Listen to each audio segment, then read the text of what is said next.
सवाल तो ना देखने से और पढ़ने से आ जाता है। आपको यहाँ कहा है, ध्यान से पढ़ो। एक पदार्थ में फोटो इलेक्ट्रॉनों के उत्सर्जन की देहली तरंग दैर्ध्य 6000 एंगस्ट्रॉम है, ठीक है ना। देहली तरंग दैर्ध्य होती है लैम्डा नॉट। तो पहले इसको कन्वर्ट करेंगे मीटर में, तो कैसे करेंगे, सीधा लिख दूँ डायरेक्ट 10⁻⁷ मीटर, ठीक है।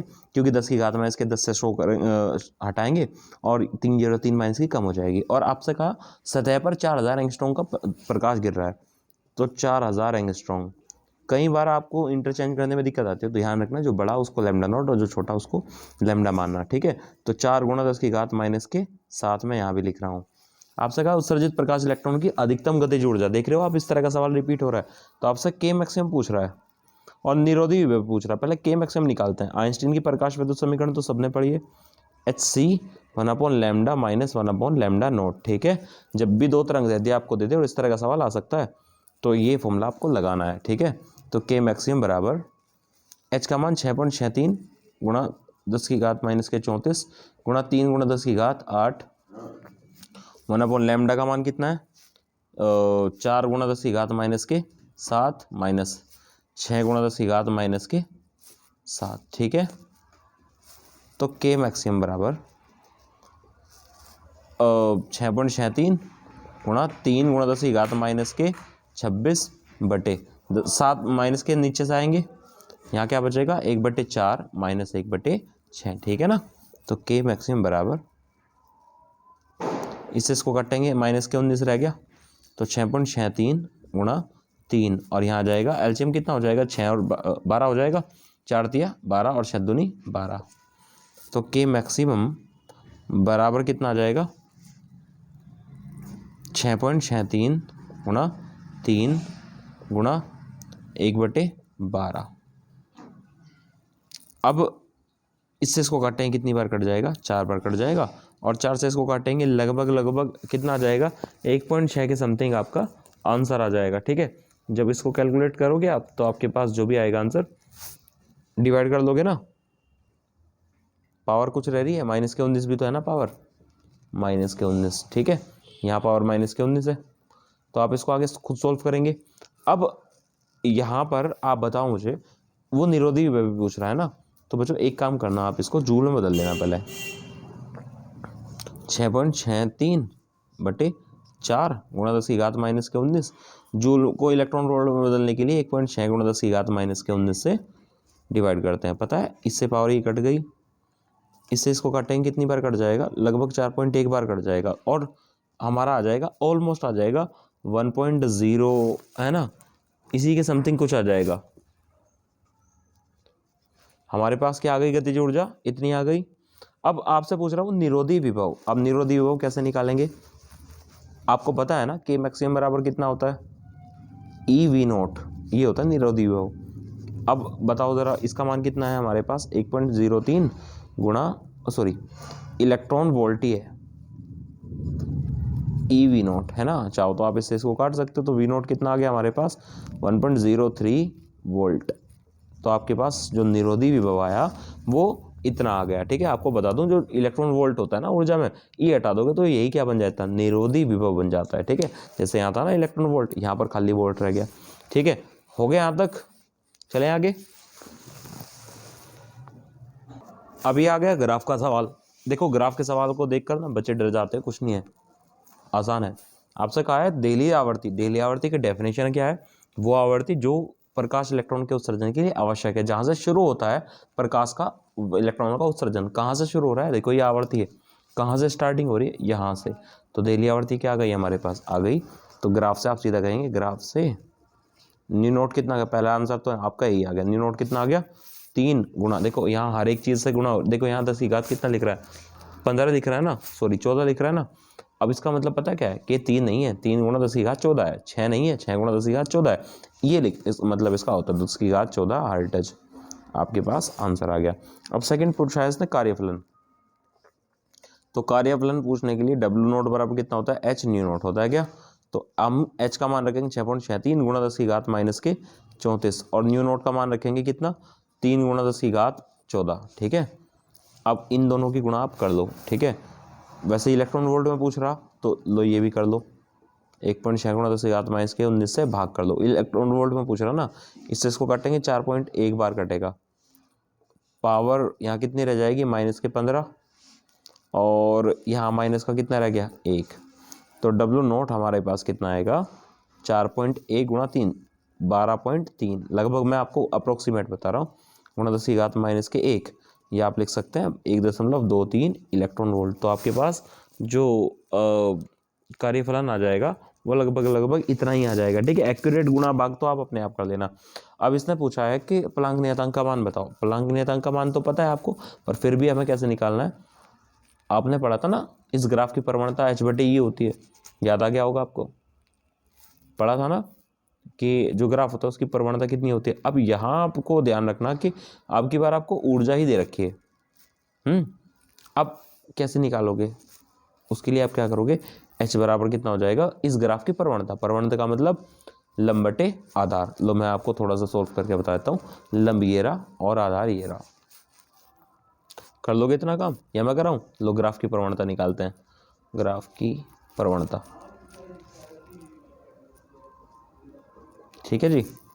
लंब कितना है हमारे पास, देखो 6 है, यहाँ 3 है, तो 3 से 6 हो रहा, तो लंब कितना है हमारे पास, 6 - 3 गुणा पावर कितनी है, 10⁻⁻⁻⁹ ये लंब है ना, बटे आधार कितना है, देखो यहाँ से यहाँ तक आधार है, ठीक है, ये कौन है, तो आधार कितना है हमारे पास, 12 में से 8 गया, 12 - 8 गुणा 10 की पावर कितना, 14, ठीक है। सोल्व कर दोगे तो हमारे पास लगभग कितना आ जाएगा, वही आ जाएगा 6.64 गुणा 10⁻⁻⁻�34। पता तो है ही आंसर, जूल सेकंड। तो ये हमारा आंसर आ गया। आपसे पूछा है 8 गुणा 10⁻14 आर्टज के आवर्ती के प्रकाश की अधिकतम गतिज ऊर्जा। सोल्व करने की जरूरत नहीं है, ये 8, इससे इसके कॉरस्पॉन्डिंग गतिज ऊर्जा कितनी है, दिख रही कितनी है, 3। तो डायरेक्ट आप आंसर लिख सकते हो, कितना आ जाएगा हमारे पास, या तो आप निकाल लेना, तो गतिज ऊर्जा कितनी आ गई हमारे पास, चाहे तो आप निकाल लेना भाई, h new minus new not, है ना।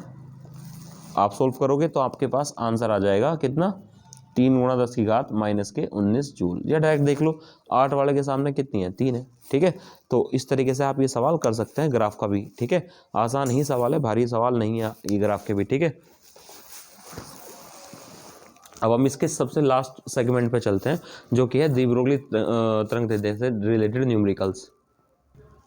तो जी ध्यान से देखिए, अब यहाँ का है दी-ब्रोगली समीकरण के सवाल आ गए। दी-ब्रोगली समीकरण तो याद है ना, E = hc/λ, उसी से सवाल आ गए। सॉरी, दी-ब्रोगली समीकरण ये नहीं है, λ = h/p या h/mv, ये है दी-ब्रोगली समीकरण, ठीक है।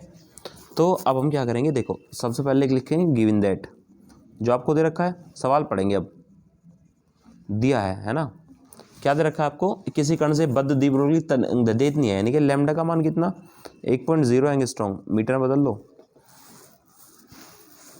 1 गुणा 10⁻⁻10 आ गया। आपसे पूछ रहा है संवेग। अब होता है फॉर्मूला लैम्डा बराबर h/p, होता है क्या संवेग का फॉर्मूला, सॉरी दी-ब्रोगली समीकरण है हमारे पास, या आप लिख सकते हो p को इधर लिख लो, लैम्डा को इधर लिख लो, तो p बराबर h/λ, यही क्या है, दी-ब्रोगली तरंगदैर्ध्य समीकरण है। तो p का मान निकालना है, h का मान 6.63 गुणा 10⁻⁻34 बटे लैम्डा का मान कितना, 1 गुणा 10⁻⁻10, यहाँ कितना रह गया -24, तो p का मान हमारे पास कितना आ गया, 6.63 गुणा 10⁻⁻24, और इसका जो मात्रक होगा वो क्या हो जाएगा, किलोग्राम मीटर प्रति सेकंड। तो ये इसका मात्रक हो जाएगा। इस तरीके से आप ये सवाल कर लेंगे, ठीक है। अभी आपको कहा है इसने दूसरा सवाल, एक फोटोन की ऊर्जा 30 इलेक्ट्रॉन वोल्ट है, इसका संवेग बताओ। ये भी आसानी है। अब आपको दिया है, ये कब आ रहा है सवाल, ये 2015 में आ रहा है, ठीक है। गिवन दैट, अब आपको फोटोन की ऊर्जा दे रखी है, ई कितना, 30 इलेक्ट्रॉन वोल्ट, ठीक है जी। अब इसे पहले जूल में बदल लो, 30 गुणा 1.6 गुणा 10⁻⁻19 से गुणा करेंगे जूल में बदलने के लिए। अब E बराबर कितना होता है, hc/λ, है ना, पढ़ा है, नहीं तो आप सीधा भी लगा सकते हैं भाई, E बराबर कितना होता है p²/2m, वो भी लगा सकते हो, पर वो नहीं लगाना है आपको, ठीक है, क्योंकि आपको द्रव्यमान नहीं दे रखा है। अब E बराबर होता है hc/λ, यहाँ से हम निकालेंगे लैम्डा को, उससे हम निकालेंगे संवेग। तो यहाँ से लैम्डा को निकालते हैं, ई का मान 30 गुणा 1.6 गुणा 10 की घात माइनस के 19, ये तो ई का मान है। एच का मान 6.6 गुणा 10 की घात माइनस के 34, सी का मान 3 गुणा 10 की घात 8, ये तो तुम्हें वैसे याद हो गए होंगे, अपॉन लैम्डा। ठीक है, इससे इसको काटो, लगभग 4.1 बार कट जाएगा। यहाँ कितना रह गया 10, यहाँ कितनी रहेगी पावर माइनस के 15, यहाँ कितनी रहेगी पावर माइनस के 7, तो यहाँ बचेगा हमारे पास 10 लैम्डा बराबर 4.1 गुणा 10 की घात माइनस के 7। ठीक है, या आप लिख सकते हो उसको इतना, तो हमारे पास लैम्डा आ गया। कुछ तो नहीं बचा ना, कैलकुलेशन बिल्कुल सही करनी है। ठीक है, अब लैम्डा आपके पास आ गया, आपसे पूछ रहा संवेग P बराबर होता है H अपॉन लैम्डा, तो H का मान 6.6 गुणा 10 की घात माइनस के 34 बटे लैम्डा का मान कितना 4.1 गुणा 10 की घात माइनस के 8। ठीक है, सोल्व कर लोगे तो आपके पास आंसर आ जाएगा। ठीक है, जो भी आएगा लगभग कितना कट जाएगा ये, डिवाइड तो कर ही लोगे ना, तो डिवाइड करके आप आंसर इसका निकाल लोगे। 1.6 यानी कि लगभग कितनी बार कट जाएगा, 1.6 गुणा 10 की पावर कितना आ जाएगा हमारे पास 26, तो माइनस के 26 किलोग्राम मीटर प्रति सेकंड, ये हमारे पास संवेग का मान आ गया। ठीक है, तो कर लोगे इस तरह का सवाल आप। तो इन सवालों पर जरा गौर दीजिए, क्या कहा, एक इलेक्ट्रॉन इतने मीटर पर सेकंड की चाल से गतिमान है, इसकी दी ब्रोगली तरंगदैर्घ्य ज्ञात कीजिए, है ना। तो आपको पता है, गिवन दैट लिख लेंगे। आपको दे रखा है वेग, इलेक्ट्रॉन का वेग कितना 0.5 गुणा 10 की घात प्लस के 3, यानी कि लगभग 500 मीटर पर सेकंड, है ना, 3 मीटर प्रति सेकंड। अब आपको ना इलेक्ट्रॉन का द्रव्यमान पता होना चाहिए, 9.8 गुणा 10 की घात माइनस के 31 होता है, वैसे आपको वो सवाल में दे देगा। आपसे पूछ रहा है लैम्डा। ठीक है, अब फॉर्मूला हमारे पास क्या होता है, लैम्डा बराबर होता है H अपॉन mv, ये होती है डी ब्रोगली समीकरण। ठीक है, बस हम क्या करेंगे, मान रखेंगे 6.6 गुणा 10 की घात माइनस के 34, H का मान होता है, और m का मान 9.1 गुणा 10 की घात माइनस के 31, और गुणा v का मान कितना 0.5 गुणा 10 की घात 3। ठीक है, सोल्व कर दोगे, सोल्व करने के बाद आपके पास जो लैम्डा आएगा वो लगभग कितना आएगा,